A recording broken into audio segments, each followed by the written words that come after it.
Professor پوچھا گیا ہے کہ اللہ کے دوست کو غم اور حزن نہیں، پیغمبر سے بڑھ کر اللہ کا کوئی دوست نہیں، تو پیغمبر کیوں پکار اٹھے کہ انما اشکو بثی و حزنی الی اللہ؟ خادم حضرات، یہ حزن و ملال کی نشانی نہیں ہے. آنسو بہانا جو ہے یہ فیئرز اور فرسٹریشن کی علامت نہیں ہے. کسی وقت کثرت تشکر اور محبت میں بھی آنسو بہتے ہیں، اور اس وقت بندے کو ایسی کوئی تکلیف نہیں ہوتی ہے جس کو ہم کہہ سکیں. تو آنسو کی کیفیت جو ہے اس بندے کے احساس کے ساتھ ہے. یعنی وہی باپ ہے جو حضرت یعقوب کی بات ہو رہی ہے کہ وہی باپ ہے جو بچوں کے ہر کام کو جانتا ہے اور پہلے سے کہہ رکھا ہے تم ایسے کرو گے. جب ایسا ہو جاتا ہے تو وہ آنسو بھی بہاتے ہیں، مگر ساتھ ساتھ ان کا اپنا حال یہ ہے کہ وہ اس امید پہ پتھر کی طرح قائم ہیں، حتیٰ کہ ان کے بچے کیا اٹھتے ہیں کہ بابا باولا ہوا ہے، دیوانہ ہوا ہے، ہوش میں نہیں ہے، کہ ابھی بھی یوسف کی امید رکھتا ہے. تو کوئی صاحب امید ڈپریشن میں نہیں جاتا. یہ بات اچھی طرح یاد رکھیے گا. تو انسانی کیفیت ایسی ہے کہ جس کا پیغمبروں نے اس لیے مظاہرہ کیا ہے کہ ہم پتھر نہ ہو جائیں.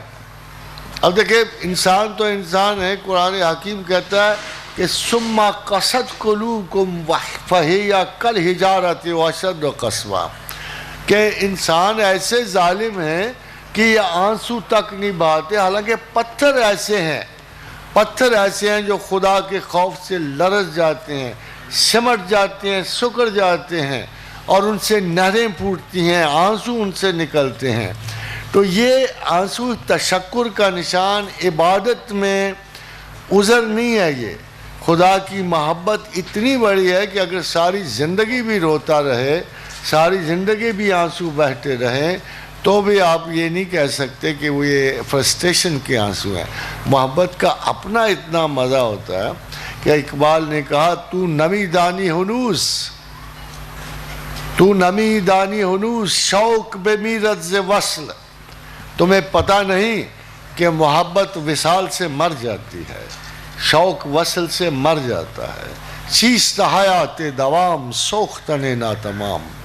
اب دیکھیں، جو شخص جو ہے فرض کرو محبت میں وصال کی بجائے فراق قبول کر لے تو اس کو آپ کیا کہو گے؟ بہت سارے جو اعلیٰ پائے کے عشاق ہوتے ہیں وہ کہتے ہیں کہ وصال میں کوئی زندگی نہیں، فراق میں زندگی ہے. چیست حیات دوام سوختن ناتمام. اس لیے جو حضرت یعقوب کے آنسو بھی گرے تھے وہ فیئرز اور فرسٹریشنز کے نہیں تھے. He was very very sure کہ یوسف واپس آئیں گے، مگر اور بلکہ اتنا یقین تھا کہ ان کی اولاد بھی کہتے کہ ابا ابھی اپنی دیوانگی سے ہٹے نہیں ہیں. مگر وہ دیوانگی نہیں تھی. وہ شعوری طور پہ اللہ کی رحمت سے کبھی مایوس نہیں ہوئے. He was thoroughly convinced. اور یہ آنسو جو تھے یہ انسانی جبلی ہوتا ہے. حضور صلی اللہ علیہ وسلم نے ایک بدو آ گیا تو آپ ایک بچے کو بوسہ دے رہے تھے، تو اس بدو نے کہا اچھا آپ پیغمبر ہو کہ بوسہ دیتے ہو بچے کو؟ تو آپ نے ہم مہربان لوگ ہیں، ہم اپنے بچوں کو پیار کرتے ہیں، ہم ان کو بوسہ بھی دے. تم بدوؤں کو کیا معلوم اس کی لذت کیا ہے، محبت اور انس کی، مہربانی اور انکسار کی تمہیں کیا پتہ کیا لذت ہے. اس لیے بعض چیزیں انسانی شرف ہوتی ہیں. آنسو بہانا کمزوری نہیں ہوتی بلکہ انسانی شرف ہوتا ہے. بعض اوقات علاج ہوتا ہے. آپ کے دل کی بہت بڑی سے بڑی پیچیدگی جو ہے وہ چند آنسوؤں میں ڈھل ہوتی ہے. بعض بہت بڑا تشکر کا مظاہرہ ہے جب حدیث رسول ہے کہ جس کی آنکھ سے چھوٹا سا آنسو نکلا اور مکھی کے سر کے برابر اور رخساروں پہ آ کے ختم ہو گیا، خدا ہمیشہ کے لیے اس کو نار دوزخ سے آزاد کر دے. تو یہ وہ آنسو نہیں ہے پیغمبر کے جو آپ نارملی ایک ڈپریس بندے کے آنسو گنتے.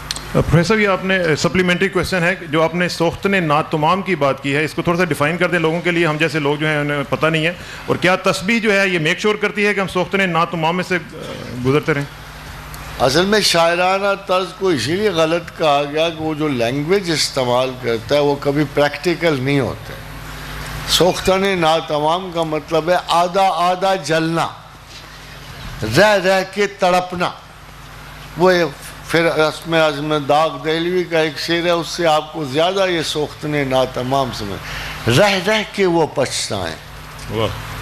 دیکھو اگر اب بہت مدت ہوئی، لوگ زبان بھول ہی گئے، اب ہم اسے کیسے بتائیں کہ لطافت زبان کس کس شے میں ہوتی ہے. تو داغ نے کہا رہ رہ کے وہ پچھتائیں کہ کیوں اس کو ستایا. زیادہ مطلب زیادہ دل پہ نہ لگانا شعر کو. رہ رہ کے وہ پچھتائیں کہ کیوں اس کو ستایا، تھم تھم کے میری آہ میں یا رب اثر آئے.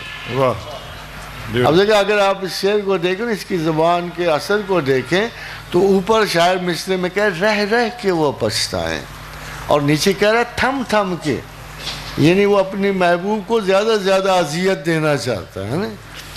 تو اگر سائیکولوجیکلی اس محبوب کا آپ انالیسس کرو گے تو وہ ساڈسٹ کہلائے گا، کہ جو اپنی محبوب کو ایک طویل مشقت اور اذیت محبت میں ڈالنا چاہتا ہے. تو یہ سوختن ناتمام یہی ہے کہ رہ رہ کے محبت کا خیال دل میں آتا رہے، رہ رہ کے ہم اسے یاد کرتے رہیں، اور رہ رہ کے ہم اس کی یاد میں آنسو بہاتے رہیں، اور مسلسل ایک تعلق جو ہے اس کے ساتھ. ایک دفعہ میں نے ایک شعر لکھا تھا آپ کی خدمت میں، وہ اس سے بالکل الٹ ہے، اور میرا خیال یہ کہ وہ آپ سنیں گے تو کہہ رہی ہیں ایسے بھی کوئی عشاق ہو سکتے ہیں. تو اپنا میرا شعر کو اس قسم کا تھا، مجھے ویسے بڑی پرانی بات ہے، جب سے شاعری سے توبہ کی شعر بھی جاتا رہا. تو وہ تھا کہ بڑا کرم ہے کہ وعدے پہ وہ نہیں آئے.